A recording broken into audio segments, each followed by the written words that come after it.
Et il ne serait pas pressé de partir. Vous allez passer tout de suite.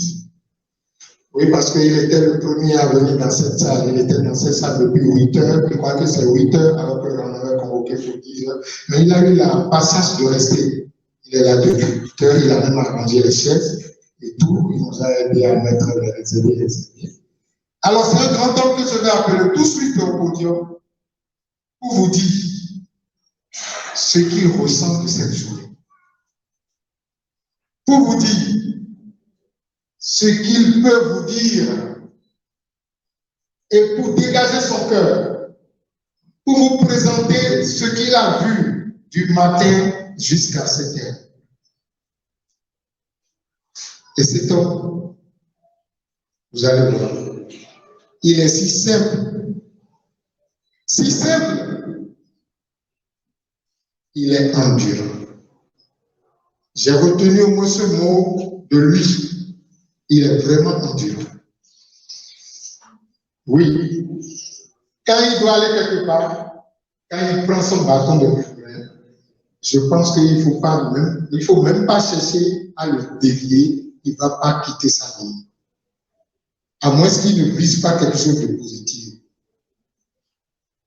Cet homme est rempli d'espoir. Oui, je l'appelle grand, parce qu'il est grand. Et aujourd'hui, il est grand. Et aujourd'hui, nombreux ont parlé de lui. Il s'agit de Teddy Nombile. Applaudissez-le.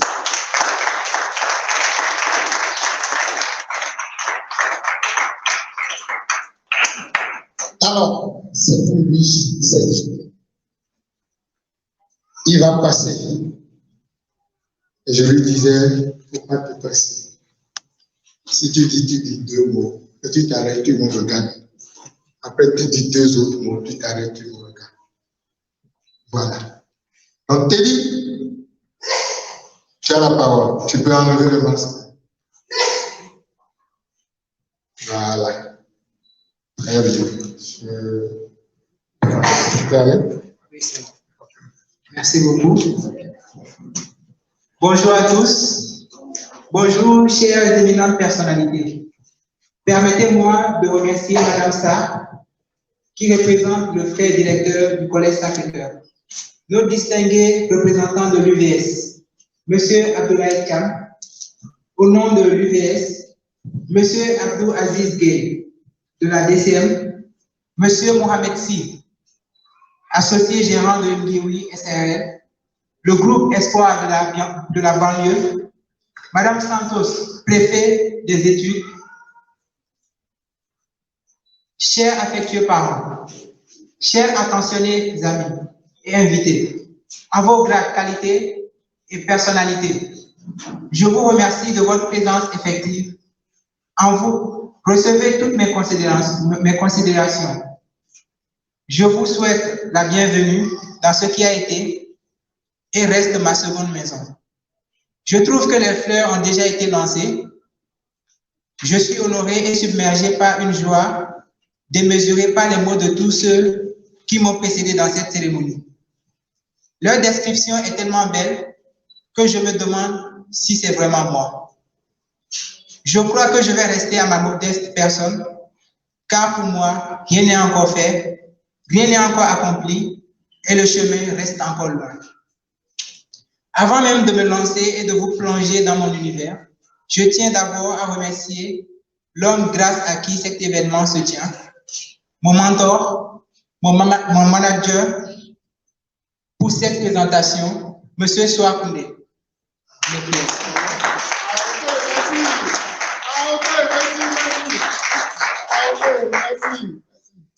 Valeureux de sa présence, il n'a jamais manqué de me soutenir. D'ailleurs, il fait partie des premières personnes qui m'ont accompagné sur cette voie littéraire. Il a tellement sacrifié son temps pour m'accompagner dans ce projet. Vraiment, un grand merci à M. Soakoundé. Encore une fois, s'il vous plaît, sous vos applaudissements. Merci, M. Soakoundé. Merci beaucoup. Vous me permettez de remercier le frère directeur, Luc Brunet, pour son soutien et sa confiance. Je me rappelle lorsque, je lui avais parlé de l'événement. Même avant d'entrer dans les explications, il m'a tout de suite dit, si tu veux une salle, tu peux te servir de notre amphithéâtre. Cela est d'autant plus touchant que depuis son retour au collège, il a toujours répondu favorable à mes demandes, alors même que je ne suis plus élève du collège. J'adresse de chaleureux remerciements à toutes ces structures qui ont cru en moi et ont accepté de m'accompagner. Je sais que ce n'est pas évident. Nous vivons dans une société un peu serrée dans laquelle les structures font plus attention à leur intérêt et peinent souvent à répondre à l'appel des jeunes. Je remercie ensuite et enfin chacun de vous et tous qui êtes venus m'accompagner en ce jour. Je sais que ça n'a pas été facile avec cette crise sanitaire que nous vivons, sans oublier le temps que vous sacrifiez pour découvrir mon livre. Je dis souvent, la famille est comme une ombre qui nous suit, peu importe le chemin que l'on prend. Elle est derrière nous pour nous soutenir et devant nous pour nous guider et nous protéger. Je dis cela pour saluer tout le soutien de la famille. Je me rappelle une petite citation que j'ai lue il y a quelques années qui m'a beaucoup touché. Je ne me rappelle pas vraiment l'auteur, mais ça disait « Jeune Africain, jeune Africaine, si tu attends l'école pour apprendre ton histoire, sache que tu peux attendre encore longtemps. » Fin de citation. Je ne sais pas si vous mesurez la profondeur de ces mots ou si vous partagez avec moi l'essence de cette citation. En tout cas, moi, ça m'a en quelque sorte bippé de ses mots et m'a convaincu d'une histoire que je devais créer et écrire tout seul. Je ne suis pas parfait, mais j'ai des rêves et je n'attends pas un coup de baguette magique pour rendre mes rêves réels. J'ai toujours cru que l'homme était spécial et que l'individu est unique de par sa pensée, de par son existence, de par son histoire. Cela, je me le suis mis en tête très tôt. Pour venir à ce qui nous réunit ce jour, le centenaire. Qu'est-ce que le centenaire? Le centenaire est un recueil de poèmes d'une centaine qui embrasse plusieurs cultures, touche une grande catégorie de personnes et retrace plus d'un sentiment. Le centenaire s'attache aux relations entre les hommes, que ce soit l'amour, lorsque j'écris, comme un ange, tu arrives dans ma vie. Peu à peu, tu es devenu mon guide de survie. Tu es mon amour, mon chéri, mon cœur, et avec toi, je ne peux avoir peur. Que ce soit la haine, la colère dans cet extrait, sentiment de rage et de colère, je nourris le cœur meurtri, le poussant à aller en guerre. Tellement riche, ce recueil de poèmes rappelle aux gens que la nature se dégrade à cause de leur ignorance. Ainsi j'écris, frères et sœurs, réveillez-vous. L'heure est grave, notre vie est en danger. Arrêtez de faire l'aveugle et les sourds. Écoutez la nature crier, elle va se venger. Cela se reflète parfaitement aujourd'hui avec les catastrophes que nous vivons. Certains ne vivent certainement pas cela. Cela, mais l'entendre, que ce soit à la télé ou à la radio. Il y a des peuples qui souffrent et qui est d'ailleurs sujet d'actualité. J'écris encore plus loin, toujours dans ce texte, arrêtez de jouer en permanence les ignorants et de faire comme si vous étiez des inconscients, car dans cette affaire, nous serons les seuls perdants. Et c'est la vérité. Ce n'est pas sans savoir que la plupart de ceux qui persécutent la nature savent que cela est dangereux pour la survie de l'homme. Cependant, ils préfèrent fermer leurs yeux. Amoureux de la nature, je ne manque pas de lui rendre hommage. Par exemple, vous verrez, j'aime te contempler des heures et des heures, me frotter à ta douce peau encore et encore, effacer avec toi mes peines et mes peurs et sentir ta douceur sur tout mon corps. Et que dire de tous ces animaux t'entourant, accentués par la beauté et l'éclat qu'offre le ciel. Avec toi, le soleil, les oiseaux, tout paraît envoûtant. Pour calmer, j'écris, ô nature, pauvre nature, si innocente. Ne te laisse pas envahir par la colère, car je sais que tu vas mal. Dans ce recueil, je change de continent. Je vais en Asie, avec une forme d'écriture bien particulière qu'on appelle le haïku. Le haïku est un des plus courts textes qui, plus que profonde, en 17 syllabes seulement, transcende des cœurs. Écoutez, une fleur en plein air, une enveloppe, crac, en sort un beau papillon. Beaucoup ne comprendront pas ce petit texte, mais pourtant, il raconte toute une vie, tout un processus, toute une histoire.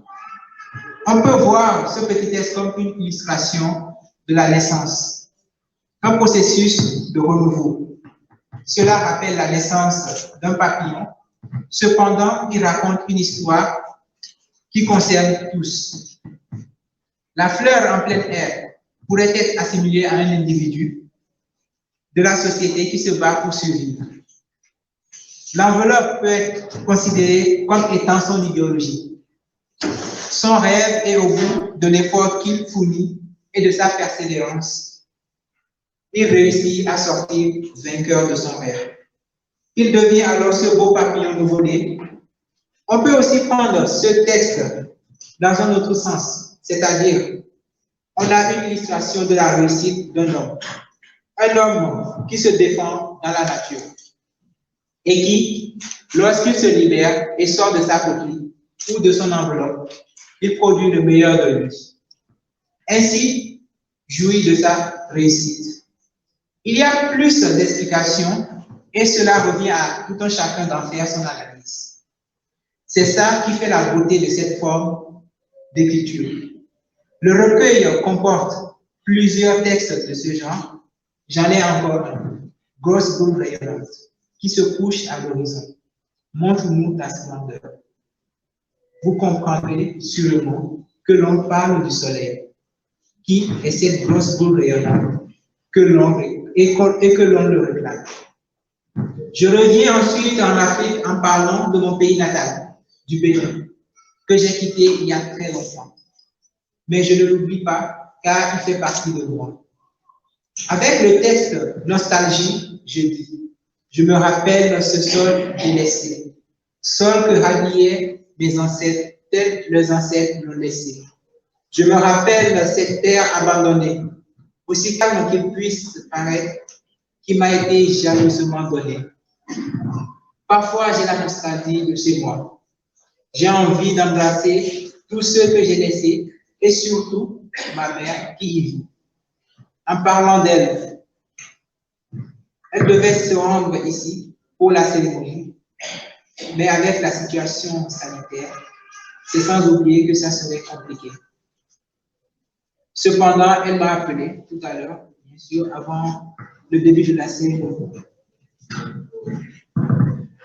pour me souhaiter une bonne prestation. Croyez-vous que ce bel ensemble que je porte, celui que vous voyez là et que tant ont admiré, c'est elle qui l'a conçu. Elle a fait spécialement pour moi, pour cette cérémonie.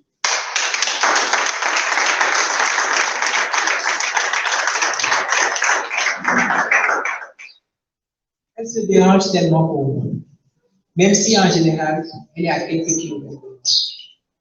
Je t'aime, maman, et je te dis merci.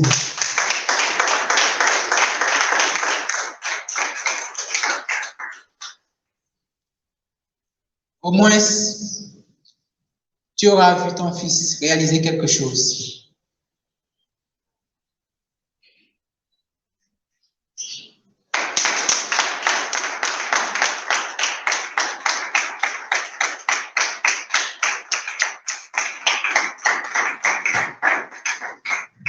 Oui, ça doit arriver, ça devait arriver.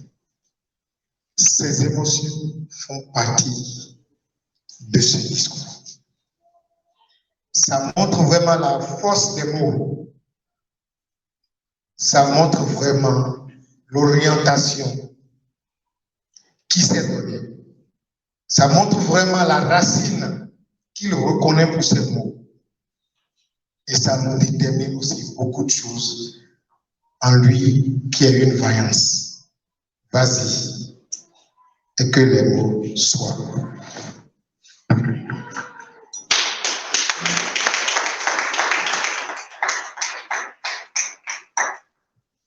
Je suis convaincu que tu es fier de moi.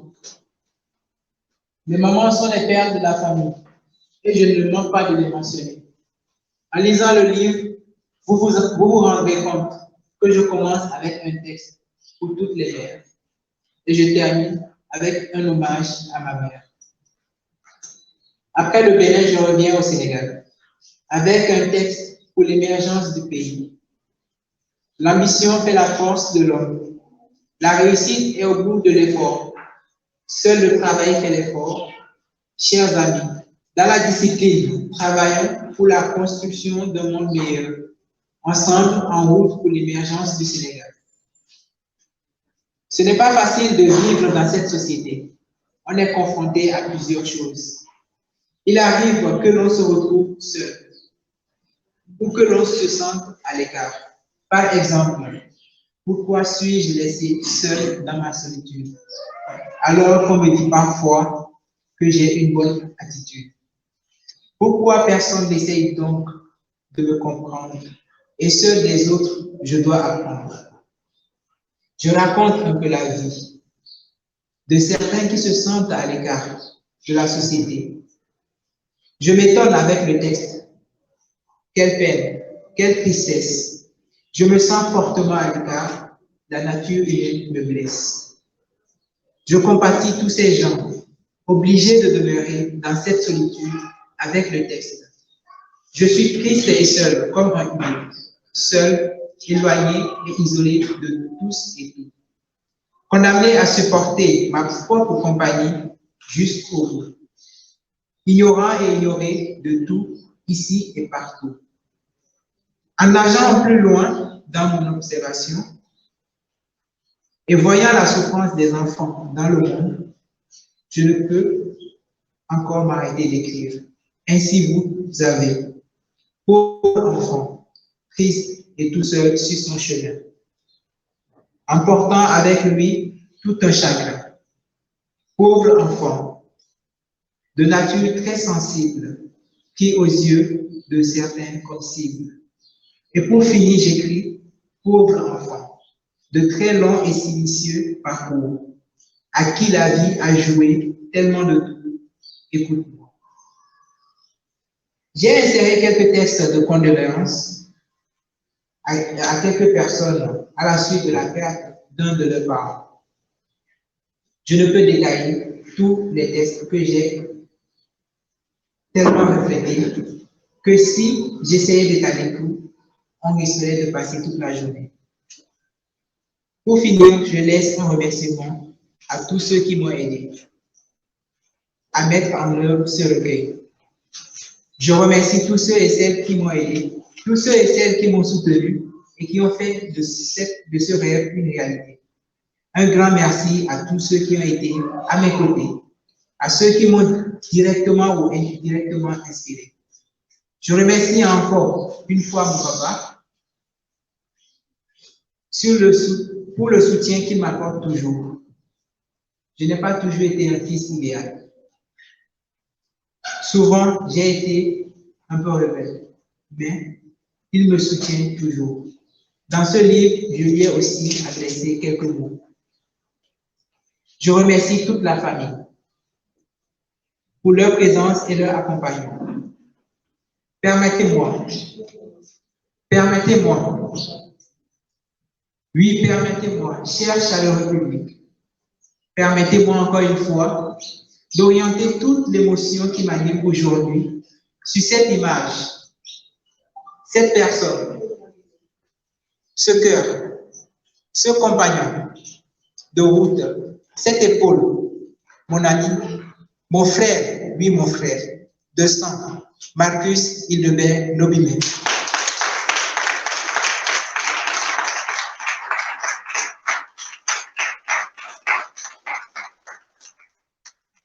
Merci beaucoup pour tout. Que Dieu fortifie cet amour et je suis sûr que l'avenir nous réserve encore plus le meilleur. Je ne saurais terminer sans adresser mes remerciements les plus distingués à tous ceux qui ont participé d'une façon significative à la réussite de cet événement. Je remercie de loin tous ceux qui partagent cette joie avec nous et qui malheureusement n'ont pas pu être présents aujourd'hui. On dit, le meilleur reste pour la fin. Et je ne peux pas finir sans remercier encore une fois notre cher MC pour le travail énorme qu'il a fait ce matin. Vraiment, je suis gâté. Encore une fois, merci. Merci vraiment. Je suis au Sénégal depuis très longtemps, depuis trop longtemps. Je dirais même, c'est ma terre comment je peux dire, d'adoption, voilà. J'ai grandi ici, j'ai connu ici mes plus grands amis, etc. J'ai étudié ici, j'ai connu de formidables personnes, des personnalités. Je remercie par là Madame Santos qui m'a beaucoup soutenu. Même si ça n'a pas été facile pour elle, parce que je me rappelle lorsque j'étais en seconde, j'étais encore terrible. Et c'est grâce à elle que j'ai repris le bon chemin. Parce que, comme tout adolescent, à un moment, à une période de la vie, j'ai déconné, j'ai essayé de déconner et c'est elle qui a été là. Elle m'a vraiment soutenu. Et aujourd'hui, je ne pouvais pas faire l'événement sans pour autant la remercier et obtenir sa présence. Donc, vraiment un grand merci à elle. Il est déjà parti, mais quand même, je le remercie. C'est M. John qui m'a beaucoup soutenu. Je me rappelle, depuis la première, M. John a sacrifié de tout son temps. Surtout dans le domaine de la science. Il me parle souvent, il me conseille souvent, il me donne souvent des conseils. Même le dimanche, je me rappelle, il me dit, mon fils, viens, j'ai à te parler. Je viens à l'école, on discute, il m'apprend des choses et on reste jusqu'à tard la nuit. Je vais souvent chez lui, je connais presque toute sa famille. J'ai fait des classes avec ses enfants et ses neveux qui m'ont beaucoup aidé dans mon évolution. Donc, un grand merci à M. John. Je remercie aussi tous les professeurs. Ils sont très nombreux. Comme l'a si bien dit Madame Sarr au début de l'événement, j'étais un garçon qui était partout. Parce que je n'aimais pas trop rester dans mon coin. Donc, je taquinais tout le monde et j'allais voir tous les professeurs. Donc, j'ai recueilli de chaque personne qui se trouve dans cet établissement une petite chose qui m'a permis d'évoluer. Donc, un grand merci à tout le monde. On donne souvent la gloire à l'auteur qui écrit, mais en général, ça ne vient pas de lui, ça vient de son environnement. On ne peut pas écrire quelque chose qu'on n'a pas vécu, quelque chose qu'on ressent dans l'environnement.